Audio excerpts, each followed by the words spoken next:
Aww, number one pupper boy, a very special boy, Kamata-Kun. Otherwise known as Shin-Godzilla Form 2, but who the hell wants to call him that? This guy is Kamata-Kun, the number one pupper, and the second Xplus DefoReal figure I bought. And I believe this was the second one ever released. Yeah, I think it was Shin-Gojira, and then I think it was Kamata-Kun. Anyway, this little pupper is magnificent. I really don't care what anybody has to say. Yeah, he's got his little flatness on the bottom. I don't care. This is one of the most adorable, yet slightly disturbing figures I own that is Godzilla related. I mean, look at this guy. He's got the big eyes. He's got his puffy little gills that probably spew blood, and that's not good. We have this gorgeously detailed and painted mouth over here, which we'll talk about very, very soon. You know, the big eyes and the little chicken wing arms. It's kind of hard to not fall in love with Kamata-Kun. But let's zoom things in and take a better look at the world's most number one pupper. All right, now don't get me wrong.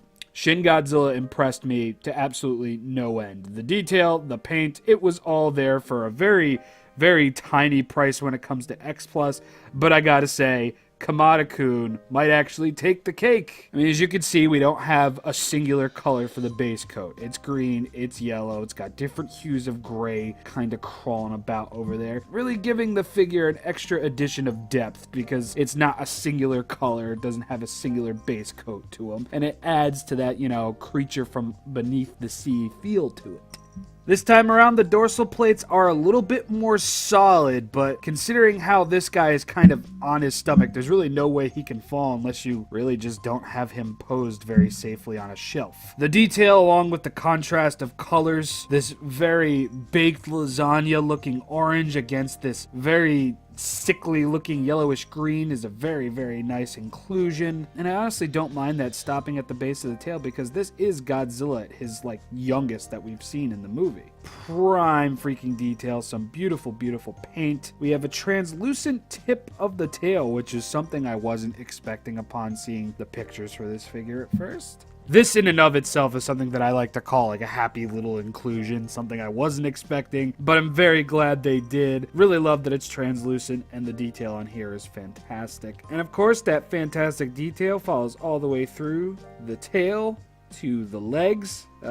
People, fear of tiny holes, I'm apologizing to you right now. What's that called? Trypophobia? Tryptophan? I don't know. The inclusion in these little holes, I don't exactly remember them being on Kamata-Kun's thighs, but then again, we weren't really looking at his thighs too much. But that is a nice, disgusting, and cool little inclusion. More different colors over here, more of that gray really blending in with some red over here towards his stomach. And then we move over to the little chicken wing arm over here. He's not fully developed yet, and he's got little chicken wings for arms, and it's adorable. And then we move on to these gills. These gills were something that from the moment I took this guy out of the box, I was impressed with. You know, I'm just very glad and very thankful that these are actually molded in slits with detail in there, because for whatever reason I thought they just would have been painted on or they would have been slightly detailed on there. But no, the gills are very much their own entity, and on both sides they do look truly amazing. But my favorite part of the figure is definitely gonna have to be the mouth. The detail,